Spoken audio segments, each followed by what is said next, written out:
Alright, hi guys. Welcome. My name is Olajide Praise Deborah, an early childhood educator with some years of experience. I'm a child psychologist and counselor as well. And today I have somebody wonderful with me, my co-presenter. Hello all, good morning, good afternoon, wherever time you're watching this video. My name is Kolumi Ogunade. I'm a graduate of Education and English Language from the University of Lagos. Pleased to be here. Yeah, she forgot to tell you that she is a curriculum instructor as well. Yes, and because of that, I brought her to talk about a very important topic for us to educators. Alright, so we're talking about instructional material. So, Miss Pelumi, so what's instructional material?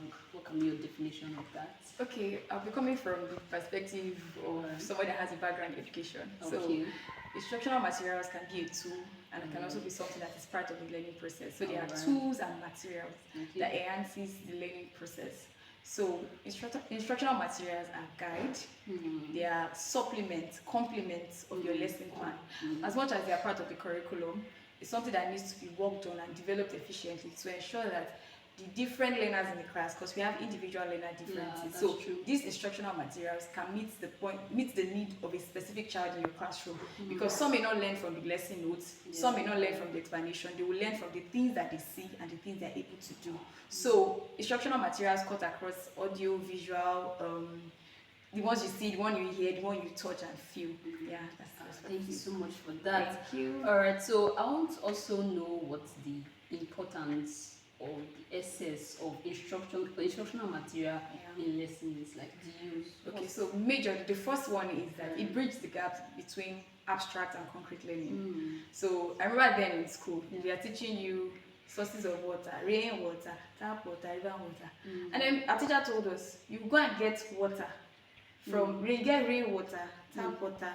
And there was a time that rain fell in school, and they were like, Auntie, this is rain water. This is different from the one we got from the tap. So instructional materials help to bridge the gap between abstract and concrete learning. So it's like a collaboration.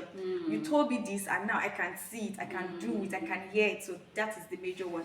The also one is that it also boosts confidence and collaborative skills with students. So for instance, we are playing with blocks for early childhood. We are playing with blocks, maybe we are doing colors, and we have a lot of blocks. And she says, oh, Ada and Ife, can you sort out the yellow blocks? Ada and Ife are working together. Say, Ada, that's the yellow block, bring it. While Ife is arranging it, Ada is getting it. So it helps them build collaborative skills and effort. Also, it helps with to refine their skills. So maybe things for people under 5 years old, maybe holding scissors to cut, safe scissors, so not the one that is to cut something, it refines their skills. So if I'm teaching how to tie not your shoe, it's helping them refine their own motor skills, their gross motor skills. So it's refining them as well. Up next is creativity. So it's one thing for you to read something or for somebody to tell you something. It's another thing for you to now see it and then start imagining, okay, Auntie said this is it. So your brain is working simultaneously like that with your thoughts, the things you see. And so that is really how it helps. And most importantly, it aids the work of the teacher. If you don't want stress in your life, any subject you teach, go and get plenty instructional material. It could be movies, it could be games, it could be anything in the classroom. Just ensure that you can align it with the topic you're teaching your students at that time. All right, thank you so much. So it's more like merging theory with practical. Exactly. Yeah. Exactly. So you give them the theory and then you have the practical. So it's not just you speaking alone, but there's something they are trying their hands on. Right. So I think for teachers, one of their problems some of the times, or let's say schools now, is that they want to get instructional material, but some of the times I've heard people complain about the cost effect. So how can a teacher or an educator improvise in that aspect such that, okay, we know the importance now, we can use it and maybe follow our level of how we can spending time in common level. Alright, so I think the first thing is you need to understand why it is important. If you understand why it is important, you go any length to get it, and then you cut your coats according to your size. So sugar papers are like common one that we use for our classroom decoration. And then the last time I checked the price, I'm like, we used to buy this thing for 150, 50 naira way back, and then now it's very expensive.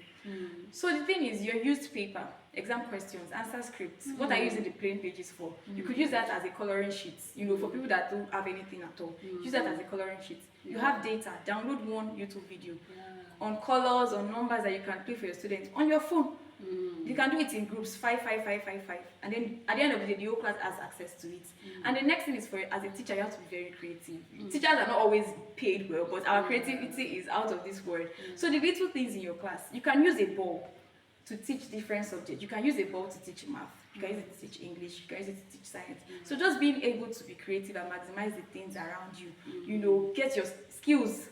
As a teacher, if you be creative, you must be able to cut something, make something, design something. You should be able to sing songs, Even singing of songs are instructional materials. I remember there's this where they taught us, when I did biology, was it biology or chemistry? We're talking about the elements. Hydrogen, helium, lithium, beryllium. I can never forget, because the teacher does not have access to YouTube, but she used her voice to teach me that song. So you don't have to be like the big schools. Use what you have per time, what you have in your hands. Look around you. What are the simple things you can use together? Even your students, tell them, what do you think I can use to explain this thing? Some of them are smart enough, and then they'll just tell you what.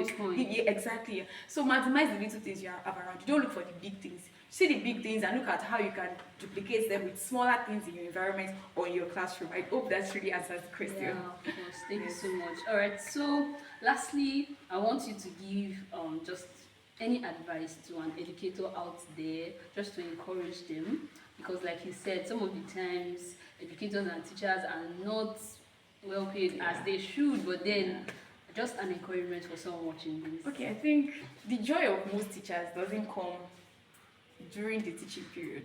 It's later, towards the end. Maybe they're retired, or they've taught for 10 years, because you see people say, my student from 15 years ago came. That joy. And then the fact that you're doing a job that many people cannot do. Anybody can be a mechanic, anybody can be a doctor, but not everybody can be a teacher. And that's a superpower. As much as it's not a very recognized effort, especially in Nigeria, I think the thing is to always empower yourself. Tell yourself, I'm doing my job, I'm doing a great job, I'm putting in my best effort, and I'm doing it for the fulfillment of myself. The fulfillment of a teacher cannot be expressed. You cannot express how you feel when you finish teaching today. Like, it's just, you can't express it. But so find joy in your self-fulfillment. That's the only thing that will drive you. Your principals, co-teachers, headmistress, even parents will drive you nuts. But it's important that you tell yourself, I'm doing this thing, it's my path, I'm going to go through it, regardless of what happens. So when the pay is small, when the parents misbehave, when teachers misbehave, when your principal or head of school misbehave, just remember that it is a self-fulfillment job. Nobody can satisfy you, nobody can pay you enough for the effort you're putting in. So remember, self-encouragement, self-fulfillment. Thank you. All right, thank you so much. I'm sure we've learned a lot in this video. So I'll see you some other time when we'll be dropping more important things as regarding early childhood. So bye-bye. Bye guys. Thank you for watching. Bye.